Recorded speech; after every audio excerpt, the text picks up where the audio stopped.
Hello, everybody. I'm Steve Davey from the Maker Education Initiative, and we're gathered here today to talk about learning environments. And I'm Nancy, and we're here with several of our guests. We've got Systemic in San Antonio, Texas, Lighthouse in Oakland, California, the Science Center of Iowa in Des Moines, and we've also got the Mamaroneck School District in New York. And then did I already say REM Learning Center?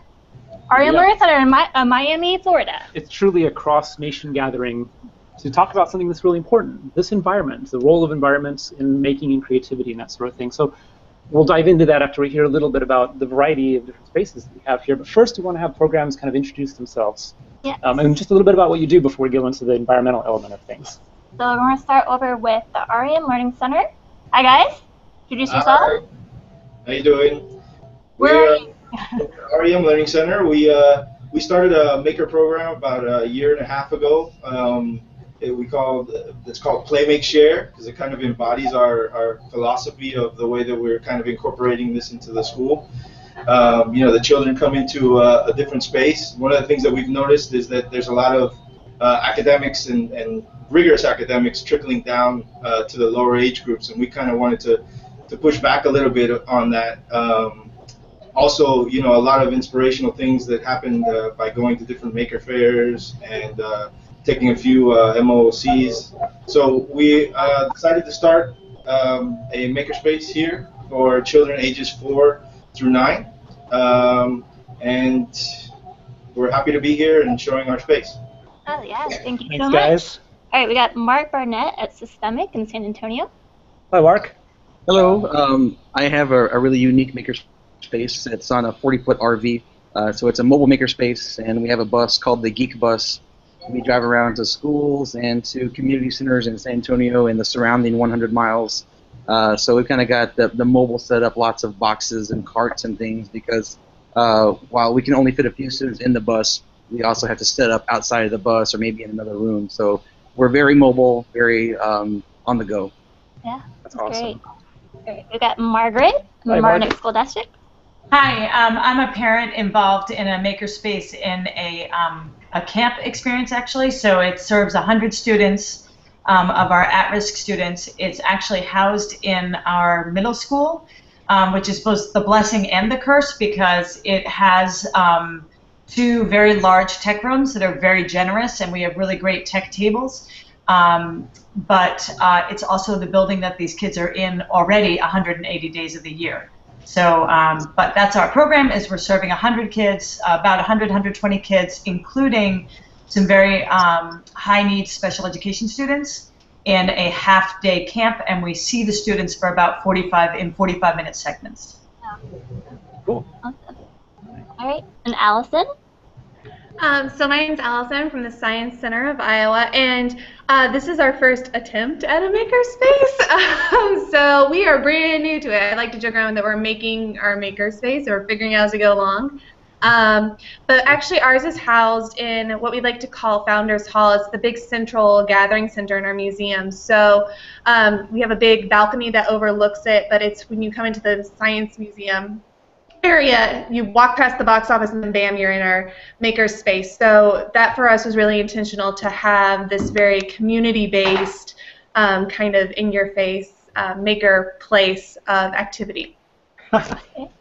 Fantastic. I'll bet everybody else would say that they're continually making their makerspace too. That's right. Yeah. That's right. Okay, and we've got Aaron and Jessica from Lighthouse. Hi, guys. Hi there. We're at Lighthouse. No, we're good. We're at Lighthouse Community Charter School here in Oakland, California. We serve about 750 students from K to 12, and they're mostly low-income students of color. And the making here happens both in our creativity lab. We have a space on the K-8 side of the school, as well as a space that's being kind of started on the high school side. But most of our making actually happens in classrooms, and so we really encourage teachers to make in the classrooms that they teach in regularly. That's fantastic. This is exciting variety. You bring up classrooms and making in the classrooms. We want to consider those makerspaces as well, and the fact that you can make a makerspace out of what you have. So with the given variety that we have, different kinds of organizations, also consider what you got already and how the things we talk about environmentally might apply to whatever space you have, whether or not it's really designated makerspace. But I want to get to the big question, which is how do we make these makerspaces and these environments that you have, whether they're classrooms or a bus or whatever, how do we make them inviting? How do we make them effective? What are your thoughts on what makes a space really nice? And I think I want to start out by actually asking specifically, what about your space I think is most effective? So if anyone wants to jump in any order, tell us what it is about your space that you think works really well to make it very effective for learning and making. I mean, I can jump in very quickly just to say that I already mentioned that ours is both a curse and a blessing because it truly is a tech room. And so we don't have access actually to a lot of the tools that are in the tech room during the year. You know, that's kind of a balance of shared space there. But we do have a very inviting tech room in terms of tech tables. And it's what we do very well is that it's very unscripted. And so we have an incredible amount of openness to kind of introducing materials and letting kids flow around that space. That's working really well. But I mentioned that our kind of curse is trying to also move beyond those walls because we have a lot of sympathy for the fact that the kids are already there 180 days of the year and somehow the summer should feel different, right? Yeah. So actually we were just, as we left the building today, we were laughing because there's a big plaza and we've covered the plaza in paint. Like there's just paint all over the ground. And we're like, well, you know, it's water soluble. And we were, of course, apologetic and highly unapologetic at the same time. But really to the point is that what we are actually thinking about is how to get outside of the building more. And so our space is awesome because it's very free-form and very tech-oriented and I think feels very different and unique with the wedding of the art components. But we're trying to get out more. And so a lot of our use of the space has been to get the kids to consider their environment part of the space. Yeah. And I would leave it there. Yeah. Wow. Nature is a makerspace. It is, yeah, nature, outdoor space, just mixing it up, bringing something new. I love that because you have a philosophy of wanting to make things seem open. What better way to express that than actually get yourself out into the open air so yeah, what it is about your space that might reflect your philosophy? That's another kind of question that we might ask here. Any other examples of how anybody here thinks their space is working well in terms of its invitation to learning? Yeah, Mark. Well, I kind of have an advantage. You know, in my bus, you know, it's like black with big giant red letters, and so it's kind of a showstopper when I first pull up. It does look cool. Yeah. As soon as I get there, like I have a line of people trying to get in the bus, and so as soon as I open the door, kids are running into the bus. And if you've seen pictures of the inside of the bus, there's like lights everywhere, and it's like a disco ball hanging down, and like so it just looks like a really fun place to be. You know, and like even if you don't know what it is, you're like, I want to go in there and see what that's about. So you know, we'll have strangers like come and knock on the door and like, hey, what's going on in here? But I think that, you know, we've nailed the inviting part. You know, people are very curious and want to approach and see what's going on. Kids love it. As soon as they get in the bus, they start screaming, and so it's like this is a really fun environment to be in. So definitely the invitation factor is down there. Yeah, and I wonder about the use once it starts to get going and everything. Yeah. Any other examples of sharing your space and the philosophy behind it or anything like that? So, what else about your unique spaces here we got? Rarian? I'll piggyback on some of that.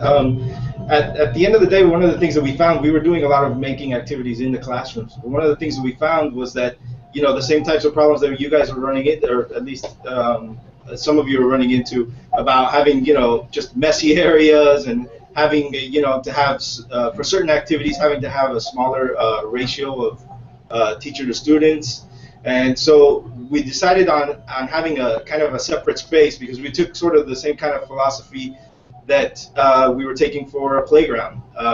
There are certain tools, there are certain materials, there are certain equipment that you can't have inside of a classroom that we feel... especially now with young children. We work with very young children. We work with 4-year-olds, so some materials were not the safest you have available with them without the correct ratio and the supervision we felt. So. Right, and you know, and we work with, you know, roughly 60 to 70 of them trickle through the space on a daily basis. So, so we took the approach of just you know, trying to set up a space that would invite creativity and have them you know, be able to explore their creativity and give them creative confidence using tools that they don't normally find in the classroom. So that's kind of... I see about your environment right now. You've got painted chairs. Yeah, The students did. So that's a wonderful example. This is one of the projects that we've been. This is one of the projects that we've been doing today. We finished them. They basically finished them off today. We just have to seal them. But yeah, we took. We have a shop bot. We have a kind of like a little fab lab next door to this space, where we have a little bit larger equipment like a laser cutter and a shop bot. And we had at Fab has a piece of furniture that they made open source. So we took that chair, we scaled it down to kid size, and we have that. And we also added little like designs so that they're unique. Oh, awesome! Yeah, I love that. Look at that. Well, you know what's more foundational about an environment than the furniture in some ways? And if a child walks into an environment where the furniture is clearly made by students or customized and painted, like I would imagine they feel like a lot more welcomed into the space. Yeah, like this is something that I could really do. Yeah. And I see also art in the background. This is great. We'll get back to you. We try to have as much of the children's creations. You know, the space really inspires their creativity, so we try to have as much of the children's creations around as possible. Have them. How about Lighthouse or Siowa for your environments? The things that are unique about your environments are especially working well for being invitational about. Like Allison. Yeah. Allison. So, our space is technically an exhibit most of the time, and so how it was set up is that the vast majority of the activities are things that don't have to be facilitated, but focus around kind of the key aspects of making, because people in our community really have no idea when we talk about it at this point. So we wanted it to be a very, anybody who walked into the building would always have some aspect of making to engage with. So that's like kind of the first half of it, and then the back half is what we call the Maker Studio area, and that's where our Maker Core members every day from 1 to 3 go out on the floor and they lead a different activity each week. So this week they're doing Rube Goldberg machines, and we've done Doodlebots and a variety of other things. We did moss graffiti. So we kind of themed those activities for our public, and then they go into our summer camps and stuff. But I think that kind of unsupervised to a certain extent with really simple materials has helped our audience feel comfortable about sitting down in kind of like an open air community aspect and engaging each other. Yeah, and comfortable to take it home with them too, right? Yeah, yeah. If they see familiar materials being used in a new way, it becomes more powerful. All right, Lighthouse, what do you guys got going? I see you got materials in the background there. Are you in your creativity lab right now? We are. We are.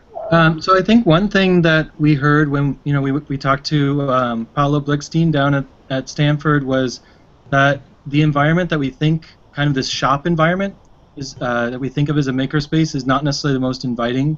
They actually have students coming in all the time, and they would survey them about what they liked, and it really, for some kids, felt cluttered and too messy, and they didn't feel like they could be creative in that space. And so, in addition, as we're at a school, and like someone said earlier, the kids are here for most of the year, 180 days in the year. We've also wanted to change the environment and make it feel a little bit different than other spaces on campus. So we painted the walls, we made them kind of gender neutral colors, and then we really focused on organization and making sure that the space could feel clean at some times and messy at other times. And I think Jess is just going to talk briefly about the organization behind it. Yeah, I think the most important thing about the way that we've organized our space is that it's able to be used by both kids and adults, which is great. The things are labeled with pictures.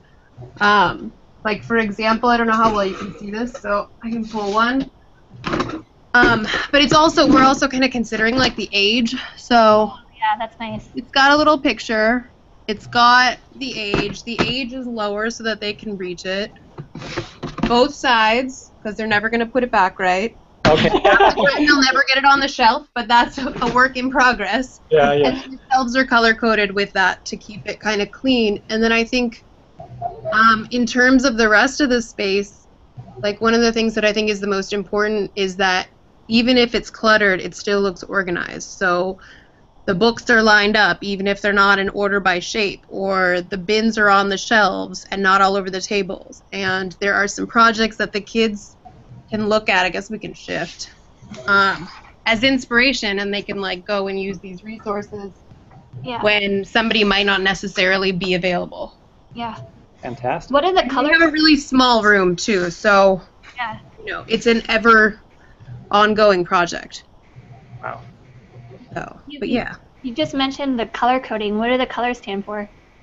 It basically means put the stuff back on the same shelf you found it on. Yeah. Okay. Nice. So the zone. But Yeah. also, Yeah. I will say strategically, glitter and paint have now been removed from the green shelf, which was the highest, and now it's on the top of the shelves. There are certain things like the kids had learned to climb the shelves using this stump of wood we have that's for woodworking, like practicing drilling. They were climbing right up on it, grabbing everything. Great. Well, you're So, yeah, just being inviting strategic with students. paint. Yeah. Build your own ladder. That's an invitation right there, right? Yeah. I have to chime in quickly because I'm so curious about this. I wish my counterpart Michelle were here, because I can't tell you. I look at your setup there and I like weep with joy. It makes me so happy. But our makerspace is the exact opposite. So just to play out there with like different options and scenarios, it's chaos, and it's so interesting to me because it doesn't resonate for me, and yet it is so different than the school year for them. There's something really special, and the people who are running it, she is an art teacher during the year, and that is not how her art room looks per se. So it's so interesting to me. Like, I try to really, really respect that. And then the most interesting thing that I would put out there as a nugget is that we've been gifted a community exhibition space, and so we are going to be exhibiting the kids' work. And when we were meeting today as a team, the conversation actually turned to what will the kids have to do to think about their work differently when they take it out of this location. So like right now, in what is going to be different about the work in this in progress location versus getting it ready for an exhibit. And so that was really interesting to me, because if you looked around this room, you would not think an exhibit is coming out of this. So it was just to throw that out there, and to make space for that too. But I would like to come and work in your space.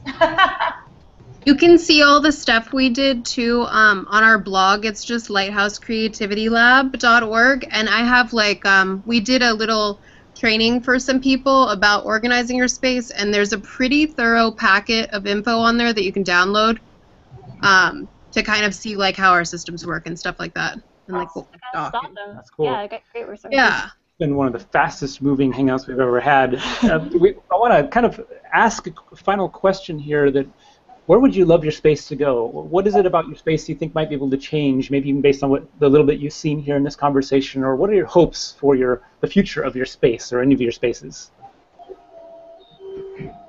Windows. Windows. Yes. Yeah. Yeah, that would be a big deal, wouldn't it? Yes. Yeah. We would know the season. I'd like to be able to see over the years us grow into being able to have more consistent staff and facilitation on the floor, so we can do more of the tool making, which right now, because of staffing restrictions, we don't really have the capacity to do, at least out on the floor. We could do it in smaller workshop-based type things, but for me, I'd like to see us get a little bit more technical each year, and maybe a little bit more high tool usage for our visitors generally. Kind of crash courses for them and things like that, but this year just not logistically on our on our list of things. That's cool. Any other hopes and dreams? For us, one of the biggest challenges that since we are a small classroom, it might not look at it, but it is a fairly small classroom here. Our challenge is that since we see the same children over and over again, we don't have storage space for them to put their in-progress projects and things pending where it's accessible for them, and they can just easily walk up to it, grab it, and continue. So they require our help a lot to get their projects, and give it to them. So that's one thing that is a limitation of our space that we would like to somehow be able to implement, is a larger space where there is organization for projects that are pending, and then they can easily access it. Also, sharing kind of what it is we do in the community around here. it's growing, but we'd like it to trickle into more schools as much as possible. So any way that we can share kind of what it is that we're doing and what it is that all of your unique spaces also are doing. Any chance we get to do that, we try and do it as much as we can. So. I want to ask about spaces within spaces. So maybe you've got a corner of a classroom that might be able to be a makerspace, or maybe within your classroom you might be able to have a certain area that is more inviting for free work, or as we talked about earlier, a breakout. Yeah. Well, think about full work group, partner work, or individual work. Are there spaces within your environments where a child who just kind of needs their own space and privacy and maybe time, quiet space perhaps, where they might be able to be invited to do something before they feel like joining a partner or a full group? Is that an important component for your environmental considerations? That's for anybody. Yeah, actually, yeah. We have a space over here, kind of, but it's full of, once again, one of our challenges is kind of storage. So, and we're getting ready for, Great. So, like in the corner, there's like a little tiny workbench Yeah, area. Oh, that's nice. I'm getting it. But so yeah, we have that little area where people can kind of work quietly in their own corner. We've also contemplated on turning that into kind of like a light play area, so we don't have to turn off the lights. We want to play with LEDs or something, So. Oh yeah. That's like trying to integrate as many different types of spaces, in the same space, which is small. Yeah, it's small. Yeah. Wow, space. I was going to say, actually, next year, an answer kind of to your last two questions maybe together is we're hoping that our middle school students are going to develop mini makerspaces for each of the K-4 classrooms. So like a group of middle schoolers will partner to create a space where kids can go during maybe a moment when they're having a hard time, or a moment when they want to go make, like during open time at the end of the day. And they can, I guess maybe pull a hammer out and, pound some nails into a stump, or build with Legos, or whatever happens to be what they're interested in. But it's kind of fun to think about kids making those spaces for each other, so that the things that the kindergartners want are actually in the kindergartners' mini makerspace. Wow. It looks like Allison moved to her. Yeah. And I would also say too that with the storage thing, what we've been using temporarily. Oh wait, Jessica, keep going, and then we'll go to Allison. Okay, I was gonna say with storage of stuff, we've been using the same bins, the larger size ones, and those are mostly for like the drop-in makers. So when they come in, they have a place that they can go to and work on their stuff during lunch, for example. But then with like the after-school programs, we've been using banker boxes, so just those big cardboard boxes, and storing one class in there at a time. Yeah. Even so, like it's less work because all you have to do is pull one bin, right, and then they can find their stuff and like get started. But we still are running. I mean, we're very short on storage as well. It is. We definitely are, and we do a lot of rearranging to accommodate things. It's a never-ending, strategy. Yeah. Great. Because Allison I think she just moved to show us the space. Oh yeah, you got something you can show us, Allison? So it's really loud, but I quickly came out here. So I'm on the second floor, and I'm going to try not to drop my laptop over the edge, but that's what it looks like. Okay. Wow. Spaces in an atrium, it looks like. Yeah. Like really nice. Oh yeah, look at that. Lots of overhead room. Is that the studio that you mentioned? Yeah, the back is the studio. Oh, there we go. Yep. Okay. Oh, great. We get an impression. Yeah. A little different scale from the other sites that we're seeing here. That's the whole variety that we're getting with museums, environment. But there's special challenges to large open spaces as well. You got things can fly off. There's different constraints when you've got really large areas as well as really small ones. So that's very interesting to me. You have the final thoughts on those questions? I'm curious about this idea of the kind of stuff that's left behind by students, the evidence of their work over time, and the balance, to revisit this issue, the balance between messiness and cleanliness or organization, and how that reacts to children react differently to those sort of things. Anybody feel they want to go a little bit more towards one side or the other, more organization or less, or more messiness and openness? You want me to speak on that one?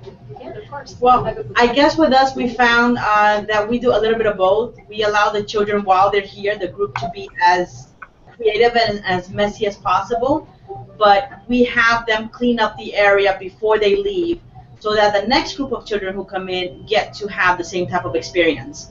So we have everything, very small shelves that is everything reachable for them, and they have their containers that they can put things back on. So we allow for that messiness while they're in session, but then we always have them help clean up. So everything is slow, low. Everything has their place.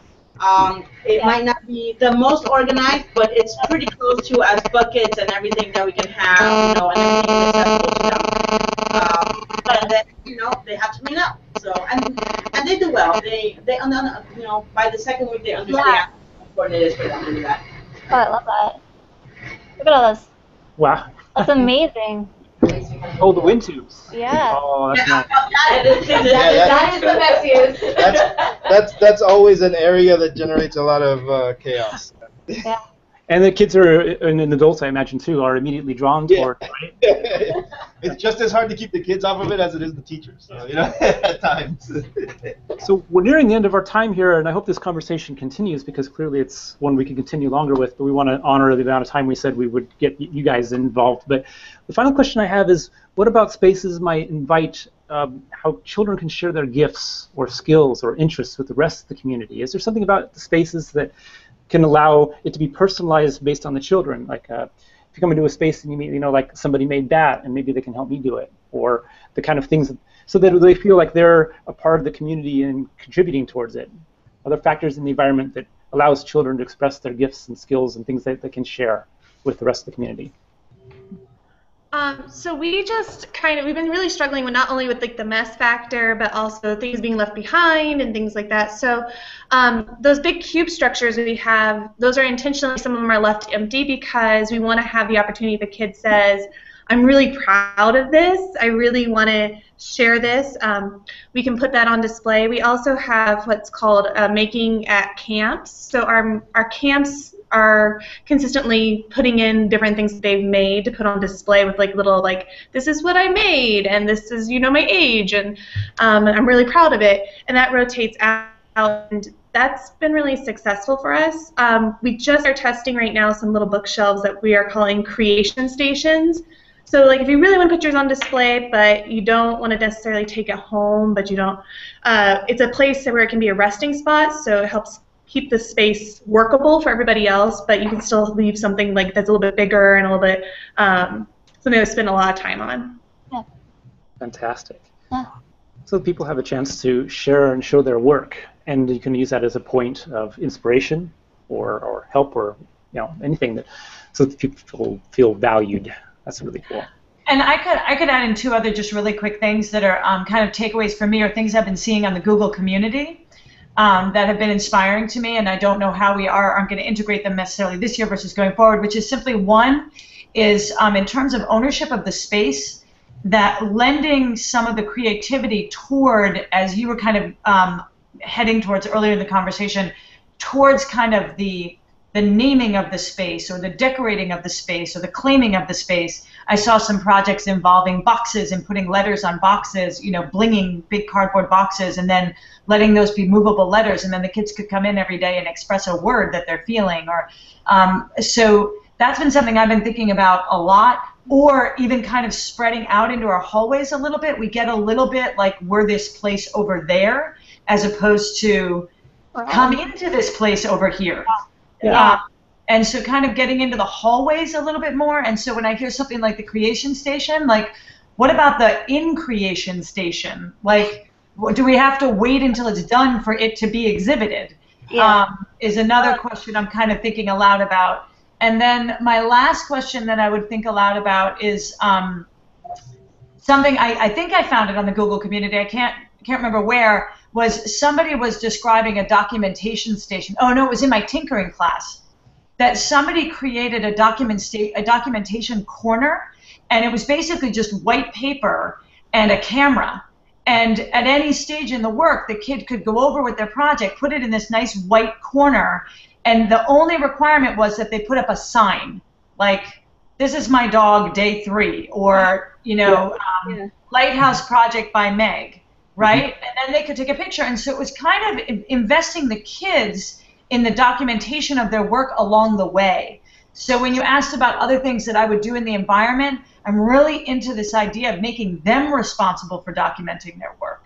So those are some things I'm thinking about. Yeah, and in that way, they're sharing their gifts by showing the process as well as the final products that might stay in the classroom, and that's a beautiful point. Yeah. Final words or thoughts on that? Yeah. Go ahead. Oh, I'm sorry. I was gonna say we've been testing a documentation station here, and it is really awesome when it works and when they use it. And we've been using a whiteboard, little setup with a little camera on a tripod that's really easy. And I think we have little cues written down on the whiteboard that say, like, you know, what they should write down, like their name or whatever, what week it is of making. And the other thing I was gonna touch on is that I think that making journals are a really important thing also, because not everybody wants to display their stuff, and you learn so much, you know, from working with your hands, and you process so much that having that little private space is just so good for some of them. And definitely not for everybody, you know. Some people need it out there, and some people want to keep it to themselves, but both ways are just, you know, just as helpful. Yeah. And I think someone wrote a really good blog post about that. Yeah, somebody did. About making journals on our blog. Go on our community, exactly. I don't, you know. I'm a little bit obsessed with journals. Be fair.